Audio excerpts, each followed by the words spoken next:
Hello, and welcome to Nerds and Stuff. My name is Martin, and today we are playing Fantasy Flight Games' Star Wars Force Awakens beginner game.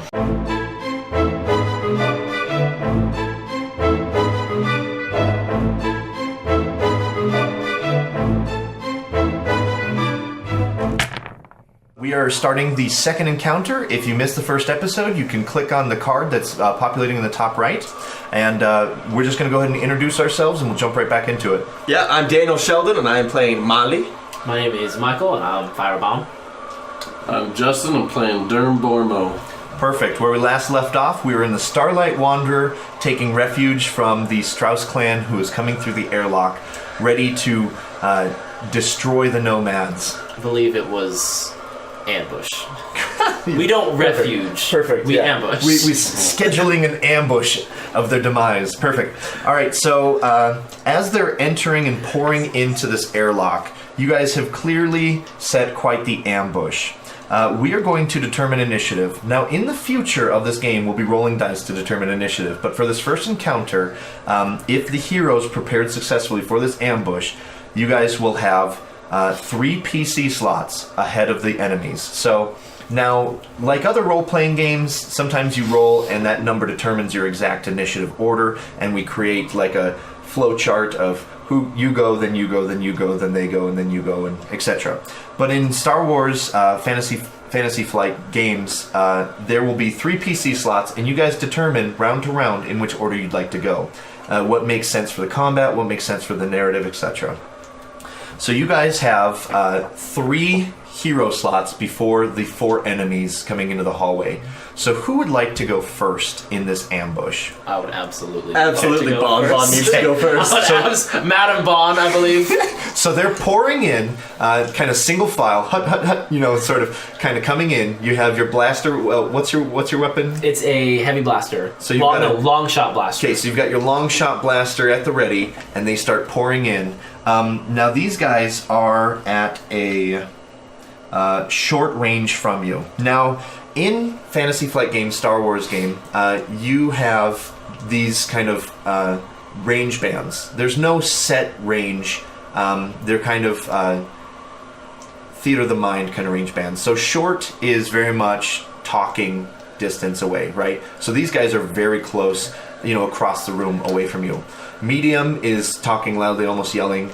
Long range is yelling loudly, and extreme is unable to hear yelling. There's other classifications, and I believe they might even have range blends explained somewhere in your character sheets. Right now, these guys are short range from the 2 of you, and they're medium range from you. Now, what that means is, if you want to close in the gap, obviously you have a melee weapon, then you'd have to move over to them and then fight them readily. For you guys with the short range bands, that just means that if you're using shorter ranged weapons, then they would still be in range no matter what, but just knowing, because your weapons do have the range bands listed. So it is, we have elected that Madam Bon will shoot first. Alright, so now we're going to compile our dice pool for this combat. Now when you perform an attack, if the attack is at short range with a ranged weapon, then you'll be using 1 purple die as your difficulty, and that's it. So assemble your ranged, I believe it's ranged heavy for your weapon? Yes. Okay, so assemble your ranged heavy. You have the 1 purple for the range distance. Yes. And go ahead and shoot. As they come down, I say, afternoon, cupcake. I really kind of hope you fail. I don't think I failed, but I didn't do... Okay, do you have any successes? Yes, I have 2 successes. Okay. I have a threat and an advantage. Okay, so the threat and advantage will cancel each other out, and you have 2 success remaining. So on top of my 8 damage, I'm doing 10 damage. So your weapon does 8 damage, and then for each uncancelled success, you do 1 point of additional damage. So you deal a total of 10 damage, is that correct? Yes. Okay. So you actually kill the first person kind of coming through the hallway. You just shoot him, square chest, falls over, and his friends have to step over his carcass to continue to enter in. He's dead. Alrighty. There are 2 PC slots remaining. Who would like to go next? I would love to go last. Okay. Alright. Alright, Bormo. so I'm in a crowded hallway that I can't get through. You can push through if you can race right through. Okay, and The, then the miniatures are a little bit bigger than the hallway. They're all gathered right there. Yeah, so you can kind of race up if you want, because I know that Marley set an ambush right next to the doorway. Yeah. You sure you want to go last? So we'll Yes. cover Okay. some of the possible actions. Performing an attack with your available weapon, which we've just seen. Using a skill of sorts based off your skills, if there's anything that seems like it might be fun to use, such as an intimidation, which is a coercion, or something like that. And then you can also perform a second maneuver. Now, maneuvers, you in a combat round, you get a maneuver and an action, very much like other role-playing games like D&D, right? In this game, you can also cash in your action for a second maneuver as well. Possible maneuvers include moving to a new location within short range, or moving between range bands from engaged to short or short to medium. So if you wanted to move, you'd go from medium to short in that range band. If you wanted to move a second time, you'd be in their faces then, effectively, but that would cost you 2 moves, right? You may ready or stow a weapon or another item, such as a stim pack. Using a stim pack, which is the Star Wars equivalent of potion of healing. Opening or closing a door, so you can just close the door. I love it. Sprint. Close.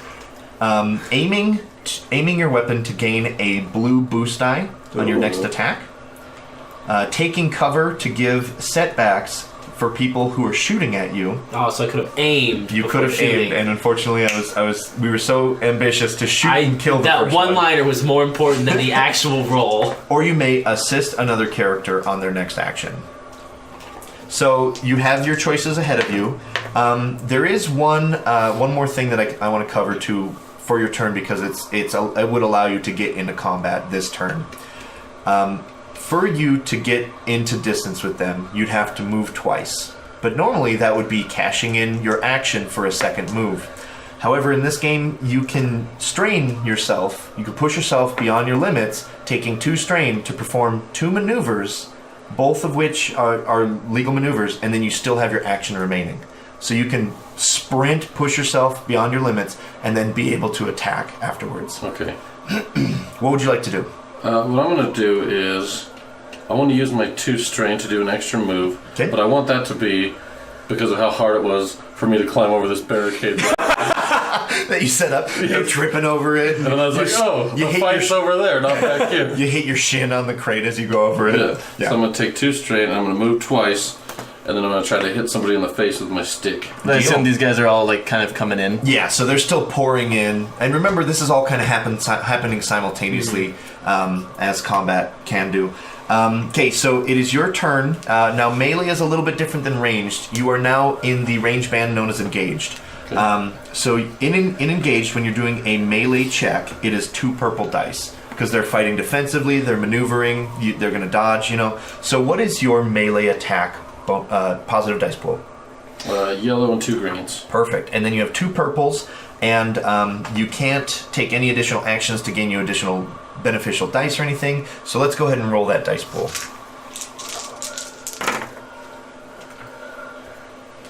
Perfect. And what are we looking like? That's a lot of So successes. these canceled out. Oops, that was there.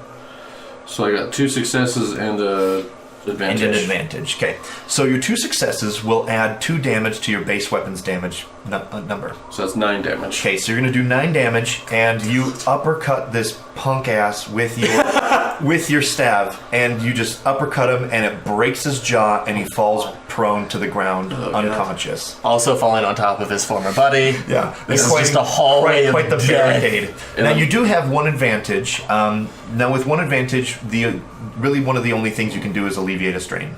Which I will do. Perfect. All right, and then lastly, we will proceed to Marley's turn. I'm gonna wait for the third guy to come out, and then I'm gonna take aim. I'm Just gonna pull the right to the blaster side of his head. straight to the dome. Perfect. So aiming a blaster provides you with a boost, and previously you had rolled that triumph, which I said I would give you an advantage. Mm-hmm. Now, as that base advantage, what I'm going to do is I'm going to allow you to upgrade another green to a yellow for free. Yes. if I fail this die roll, so help me God. So now, the thing is, though, is because you're shooting someone at engaged range, it will add one more purple die to it. Okay. Just because they're kind of hustling through and you're trying to catch them in the perfect spot. Okay, so I have a triumph, 2 advantages, and 1 success. So let's cancel this with the blue, right? Because the windows are canceled by the right, wings. yeah. Yeah. So you have 3 success, 2 advantage, and a triumph. yes. Okay. So now we can start using triumphs in combat to kind of really waylay the enemy. So first of all, what is your base damage on your weapon? 6. Okay, so you have 3 uncanceled successes, so your damage is 9, which will be enough to kill the third guy. Now the cool thing is a triumph can trigger a critical hit if you wish, as well as advantage can. How many advantage does it take to crit your weapon? It takes 3. You do not have enough to crit your weapon. However, triumph always counts as a crit if you want. Now these guys function as a group of minions. They're not individual enemies for the sake of combat. When they're kind of weaker foes, they're lumped together as this kind of herd of idiots, right? Herd of minions.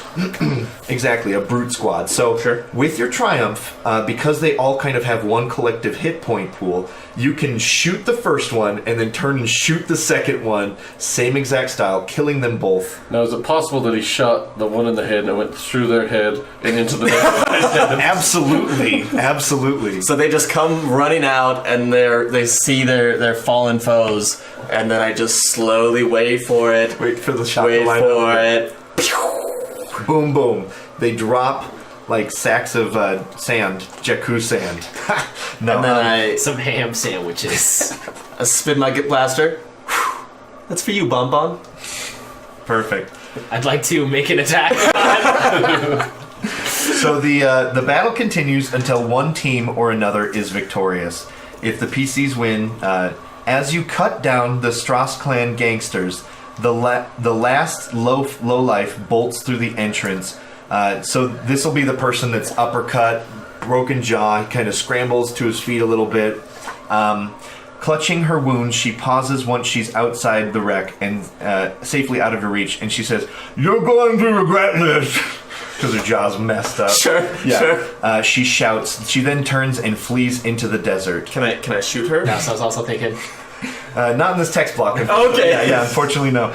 You lean against the walls, feeling weary but supremely pleased with yourselves for protecting a ship full of nomads. Misha Von Toba manages to calm the nomads as they approach Fira Bon asking for autographs, and walks over to you. "Thank you," she says, clasping her hands in sincere gratitude. "I think we all owe you our lives." She moves to the entrance and peeks carefully outside, holding her hand to shade her eyes against the desert sunlight. "Looks like those Strauss scum are gone all right, but they'll be back for certain. We need to meet and discuss what we're going to do next."